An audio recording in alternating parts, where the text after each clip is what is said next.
जय हिंद, वंदे मातरम साथियों। और जो साथी जुड़ रहे हैं वो एक बार वीडियो को शेयर जरूर कर दें। साथियों, आगामी 26 अप्रैल को जंतर मंतर पर एक बहुत बड़ा धरना प्रदर्शन का आयोजन किया गया है। इसमें आप सभी साथी पूरे जोश के साथ हिस्सा लें, क्योंकि अब ये जो लड़ाई है ये हमारी सरकार से, इसमें सभी को पार्टिसिपेट करना पड़ेगा। और मैं इस वीडियो के माध्यम से देश के उन सभी संगठनों से अपील करना चाहता हूं कि ये समय आ गया है एकजुटता का। तो सभी जो अपनी अपनी ढपली और अपना अपना राग जो चल रहा है उसको खत्म करके एक छत्र के नीचे आ जाओ। सभी लोगों को एक छत्र के नीचे आना ही पड़ेगा। ये लड़ाई किसी संगठन या किसी व्यक्ति की नहीं है, ये लड़ाई पूरे सवर्ण समाज की है। इसलिए पूरे समाज को एकत्रित होके ही ये लड़ाई लड़नी पड़ेगी। सिर्फ हम संगठन बना लें, संस्थाएं बना लें और जाके अभी हम यूजीसी कर रहे हैं और कल को फिर जब आप कार्यक्रम करोगे तो इन्हीं नेताओं को फूल माला पहनाओगे, इन्हीं नेताओं के गले में माला पहना के तालियां बजाओगे। अरे ये जो नेता हैं, ये अगर हमारे लिए काम कर रहे होते तो हम लोगों को सड़कों पर उतरने की जरूरत क्यों पड़ रही होती। आज हमारा सवर्ण समाज का कोई विधायक, कोई सांसद कहीं कोई मुंह नहीं खोल रहा है।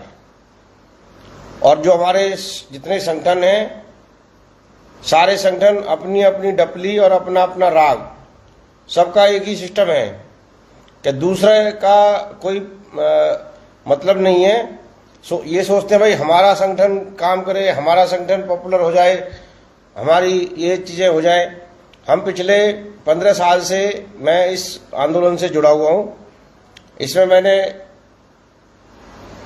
जातिगत आरक्षण के विरोध में कई 50 बार कम से कम जंतर मंतर पर, संसद भवन पर धरना दिया है, मुकदमे झेले हैं, अभी भी तारीखें भुगत रहा हूं।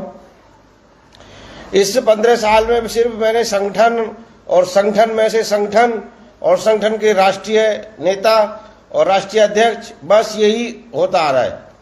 हर आदमी, हर 4 आदमियों के पीछे एक संगठन खड़ा है और हर 4 आदमियों में से एक राष्ट्रीय अध्यक्ष है। तो ये अब अध्यक्षों की, राष्ट्रीय अध्यक्षों की लड़ाई नहीं है, ये लड़ाई पूरे समाज की है। पूरे सवर्ण समाज को जिस तरीके से दबाया जा रहा है, अब ये अपना तमगा छोड़कर राष्ट्रीय अध्यक्ष बनने का, अब समाज के लिए लड़ाई लड़ो, समय आ गया है। अभी भी मैं देख रहा हूं पीछे से, अब पहले तो संगठन बनाने की होड़ लगी थी, ये फलाना सवर्ण संगठन है, पहले ये ब्राह्मण संगठन है, ये क्षत्रिय संगठन है। आजकल देख रहा हूं पार्टियां बनाने की होड़ लगी हुई है, ये पार्टी बन रही है, ये पार्टी बन रही है। अरे पार्टी भी बनानी है तो एक पार्टी बनाओ। अब कम से कम ये यूजीसी आंदोलन में 2 महीने में मैंने देखा कम से कम 20 पार्टियों के नाम जिक्र आ गया। ये फलानी सवर्ण पार्टी है, ये इसकी पार्टी है, ये इसकी पार्टी है। अरे पार्टी बनानी है तो सबको इकट्ठा करो एक बार। नहीं, पार्टी जब बनानी है तो घर में बैठ के पार्टी थोड़ी ना बनती है। घर में बैठ के पार्टी बनाओगे, अपने घर के मेंबरों को उसमें पार्टी में लोगे, अपने रिश्तेदारों को पार्टी में लोगे, वो आरक्षण की लड़ाई, ये SC/ST एक्ट की और ये यूजीसी की लड़ाई लड़ेंगे। अरे आप स्वयं अकेले आओ पार्टी बनाने के लिए, सारे घर परिवार को जोड़ेंगे, पार्टी बना लेंगे। अरे ये क्या पार्टी बना रहे हो आप आओ जंतर मंतर पे आओ, आप कॉन्स्टिट्यूशन क्लब में मीटिंग करो, महाबलंग करो, इतनी जगह है दिल्ली के अंदर, वहां बैठो। पूरे जब ऑनलाइन आके तुम सारा दुखड़ा रो लेते हो तो पार्टी बनाने के लिए ऑनलाइन क्यों नहीं आते हो? पार्टी बनाने के लिए ऑनलाइन आओ और बताओ आप कौन सी जगह बैठ के पार्टी बना रहे हो। तो पूरे जितने नेता हैं, जितने पार्टी बना रहे हैं, तो सबको एक पार्टी क्यों नहीं बनाते हो? रोज 5वें दिन 8वें दिन एक पार्टी बन के तैयार हो जाती है। अरे कितनी पार्टी बनाओगे, कितने वोटर लाओगे तुम? एक ही स्टेट में पार्टियां बनाने की होड़ हो रही है। पीछे 10 पार्टी बन चुकी है, मैं नाम गिना देता हूं। सबसे पहले मैंने भी एक पार्टी बनाई थी, जंतर मंतर पे बैठ के बनाई थी, और उसमें भी 10-15 संगठन के लोग शामिल हुए थे। आरक्षण विरोधी पार्टी एबीपी, जिसमें हमने 12 स्टेटों में इलेक्शन लड़े हैं। 2019 तक खुद मैंने भी इलेक्शन लड़ा 2019 में। लेकिन इसके बीच में कितनी पार्टी बनी? मध्य प्रदेश में सपाक्स पार्टी का उदय हुआ, उत्तर प्रदेश में इंडियन सवर्ण समाज पार्टी बनी, इसके बाद बीआरएसपी एक पार्टी है, भारतीय राष्ट्रवादी समानता पार्टी है, और न जाने कितनी पार्टी आरक्षण और ये SC/ST एक्ट और ये सब चीजों को लेकर बनी है। दिल्ली में भी 1-2 पार्टी बनी थी। मैं ये कह रहा हूं, अब ये नई पार्टियां उदय हो रहा है, नई पार्टियां आ रही हैं। कोई बहुत सारे नाम है, याद भी नहीं रहते। सवर्ण समाज के नाम पे सनातन पार्टी है, ये पार्टी है, सवर्ण पार्टी है। अरे इतनी पार्टियां बनाएंगे, लोग कंफ्यूज हो जाएंगे, किसको वोट दें, किसको ना दें, कौन कहां लड़ रहा है, सिंबल क्या है। एक आदमी किसी सिंबल पे लड़ रहा है, दूसरा किसी पे लड़ रहा है, तीसरा किसी सिंबल पे लड़ रहा है। मुझे तो ऐसे लग रहा है एक सीट पे 3-3 सवर्ण पार्टी लड़ेंगी, तो ऐसे कैसे काम चलेगा? अब संगठन इतने बन जाएंगे, पार्टियां इतनी बन जाएंगी। कहीं ना कहीं आंदोलन का तो इन्होंने लगा दिया, आंदोलन का बाट लगा दिया पूरा। कहीं अब पार्टियों के सारे फेरे चल रहे हैं। अब करनी सेना वालों ने भी पार्टी बना ली। अब क्या कितनी पार्टी बनेंगी? ब्राह्मणों की अलग पार्टी बन जाएंगी, क्षत्रिय अलग। अभी कुछ दिन पीछे अभी मैंने सुनाई आ रहा था, कायस्थ पार्टी बन गई कोई। अरे भैया कितनी पार्टी बनाओगे? कायस्थ अलग बना लेंगे, अग्रवाल अलग बना लेंगे, ब्राह्मण अलग बना लेंगे, क्षत्रिय अलग बना लेंगे। क्या कितने बटोगे? अब सरकार ने इतना पहले ही बांट रखा है, अब पार्टियां बना बना के, संगठन बना बना के बढ़ जाओ। देखो, मेरा सभी को एक सुझाव है। वैसे मैं एक छोटा सा सिपाही हूं, लेकिन बहुत पुराना सिपाही हूं मैं 2 महीने तिहाड़ जेल भी काट आया हूं इसी SC/ST एक्ट के विरोध करने पर।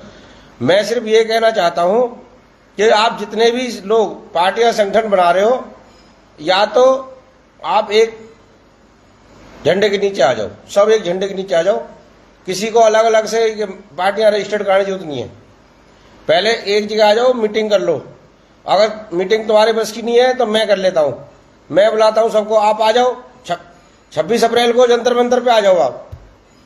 जितने भी पार्टी के राष्ट्रीय अध्यक्ष हैं, जितने भी संगठनों के राष्ट्रीय अध्यक्ष हैं, सब आप 26 अप्रैल को जंतर मंतर पे आओ, और धरने करने के बाद वहीं हम बैठ के पार्टी बनवाएंगे आपकी, वहीं बनवाएंगे सबकी पार्टी।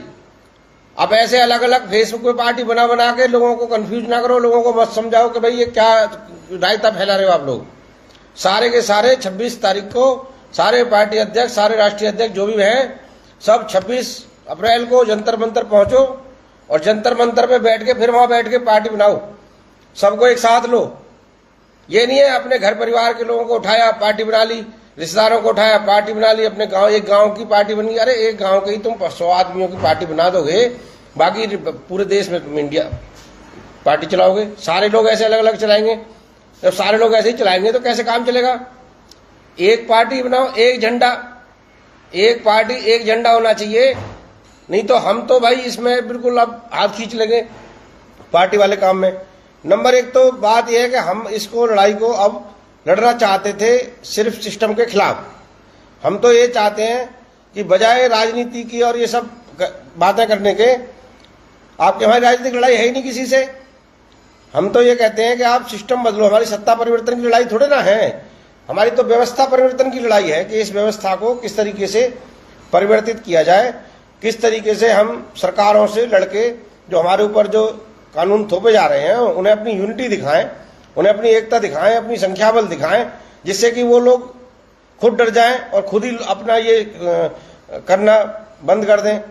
लेकिन इन चीज़ों के लिए कहीं ना कहीं कुछ लोग ऐसे हमारे बीच में आ गए हैं जो पहले से ही कहीं ना कहीं किसी न किसी संगठन से जुड़े हुए हैं, या कुछ उनका कुछ और मोटिव हो सकता है। वो लगातार ऐसी घोषणाएं चल रही हैं, पार्टी बनाओ, ये बनाओ, वो बनाओ। तो पार्टी बनने का कोई ऐसा बुराई किसी में नहीं है, लेकिन इतनी पार्टियां ना बन जाएं। पार्टी बनने का मतलब है जैसे बीएसपी है, मैं कहता हूं इतनी कम से कम इस लेवल की पार्टी तो बनाओ कि बीएसपी को अगर कहीं लड़ती है तो 2000-5000 वोट एक विधानसभा में पड़ते हैं, तो उनका एक मैसेज तो निकलता है कि भाई ये पार्टी बनी हुई है और इस पार्टी पे इतने वोट मिलते हैं। और आप लेके पार्टियां बना बना के बैठ जाओ, हर जिले में पार्टी बन जाएगी और फिर सब पता लगा एक जगह 3-3 पार्टियां लड़ रही हैं सवर्णों की, तो वहां पे 200-200, 500-500 वोट भी आपको नहीं मिलेंगे। क्या फायदा होगा ऐसी पार्टियां बना के? क्या मैसेज निकलेगा इससे? आपका जो हमारा भय है वो और खत्म हो जाएगा। मैं तो ये कहता हूं कि अब ये पार्टीबाजी का चक्कर बाद में देखो, अभी इलेक्शन बहुत दूर है। अब जो 5 राज्यों के इलेक्शन है वो तो अब हो लिए हैं और अभी 2027 से पहले कोई इलेक्शन नहीं है। तो 2026 में पार्टियां बनाने की होड़ छोड़ के 2026 में सिर्फ यूजीसी और SC/ST एक्ट की लड़ाई लड़ो, सरकार से धरना प्रदर्शन करो, अपनी संख्या दिखाओ, कहीं भी करो। मैं नहीं कहता सब लोग दिल्ली आओ, अरे तुम जिस मुख्यालय में हो, जहां जिला मुख्यालय में हो, जहां आप पार्टी बना रहे हो, जहां आप संगठन बना रहे हो, वहीं करो ना, वहीं करो। कोई जहां करना चाहते हैं, सिर्फ दिल्ली में सब इकट्ठे हो जाएं, दिल्ली में ही कोई आंदोलन ना करें। मैं तो कह रहा हूं सब अपने अपने जिला मुख्यालय पे करो, पहले कुछ करो। सिर्फ पार्टियां बना के, पार्टियां घोषित करके, जगह जगह जाके और ये सब करना, फेसबुक से मेंबर बना लेना, ऐसे पार्टी नहीं चलेंगी। जब तक ये सारे लोग इकट्ठे होकर कोई पार्टी एक बनाए तो बेटर है। मेरा ऑप्शन तो यही है कि सब लोग इकट्ठे हो जाओ और सारी जो पार्टी बनी हुई है वो भी मर्ज, मैं भी मर्ज होने को तैयार हूं, मैं भी तैयार हूं। कोई भी पार्टी अगर उदय होती है, कोई भी आती है, तो हम भी अपनी पार्टी मर्ज कर देंगे। लेकिन इस तरीके से रोज नई पार्टियां बना बना के, रोज नया सारा सिस्टम खराब करने से कुछ नहीं होने वाला है। अभी सिर्फ एक ही मैसेज है, 26 अप्रैल को जो एक आंदोलन, धरना प्रदर्शन दिल्ली के अंदर जंतर मंतर पे रखा गया है, सभी साथी उसमें रात दिन एक कर दें और ज्यादा से ज्यादा जो हमारे बैनर उसके बने हुए हैं उनको शेयर करें, ज्यादा से ज्यादा लोगों तक आवाज पहुंचाएं, क्योंकि हमें संख्या बल दिखाना है। ये पार्टीबाजी से इनसे कुछ होने वाला नहीं है। पहले आप अपनी संख्या दिखाओ, पहले सरकार के ऊपर प्रेशर बनाओ। जब तक आप इन कानूनों को वापस ही नहीं करा सकते, पार्टी बना के क्या कर लोगे आप? पार्टी से कुछ हासिल होने वाला नहीं है। जो पार्टी अध्यक्ष हैं वो अपनी सीट भी नहीं निकाल पाएंगे। मुझे तो नहीं लगता है कि पार्टी जो बना रहे हैं वो अपनी सीट भी निकाल लेंगे। तो ऐसे क्यों समाज को गुमराह कर रहे हैं? मेरे को ये समझ नहीं आ रहा है। ये यूजीसी का जो काला कानून है, सिर्फ इसका विरोध किया जाए और अगले चरण में SC/ST एक्ट का विरोध किया जाए, या फिर एक मंच पे आके एक पार्टी का गठन किया जाए। ये 2-3 ऑप्शन है। बाकी ये अलग अलग तरीके से कोई कहीं बैठ के पार्टी बना देता है, कोई घर में बैठ के बना देता है, कोई अपने रिश्तेदारों को लेके बना देता है। ये तो हमारी समझ से बिल्कुल बाहर है कि रिश्तेदारों को ले लेके और अपने घर परिवार के लोगों को लेके, जैसे अभी तक पार्टियां बनती आई हैं, आपने देखा भी होगा, घर परिवार के लोगों को उनमें शामिल करते पार्टी बना के और लोगों पर थोप देते हैं। इस तरीके से पार्टी चलने वाली नहीं है। पार्टी चलेगी तो नेशनल तरीके से आपको पूरे हर स्टेट से उसमें मेंबर लेने पड़ेंगे। हर स्टेट से, हर जिले से जो भी सक्रिय संगठन है, जो भी सक्रिय राजनीतिक हैं, गैर राजनीतिक हैं, सबको एक करके एक पार्टी बनाओ। तब हम इस पार्टी वाले मसले में सहमत हैं। अदरवाइज ये आंदोलन को खराब न किया जाए। 26 तारीख को आप जंतर मंतर पहुंचो, वहां पे उसी मंच में बैठ के जिनको पार्टी भी बनानी है वो भी आ जाओ। सबको बैठ के बात करके, चर्चा करके एक सॉल्यूशन निकालेंगे और अपना सरकार से जो ये काले कानून है उनको वापस कराने की मांग करेंगे। इनके साथ सभी का धन्यवाद। जय हिंद, जय भारत, वंदे मातरम।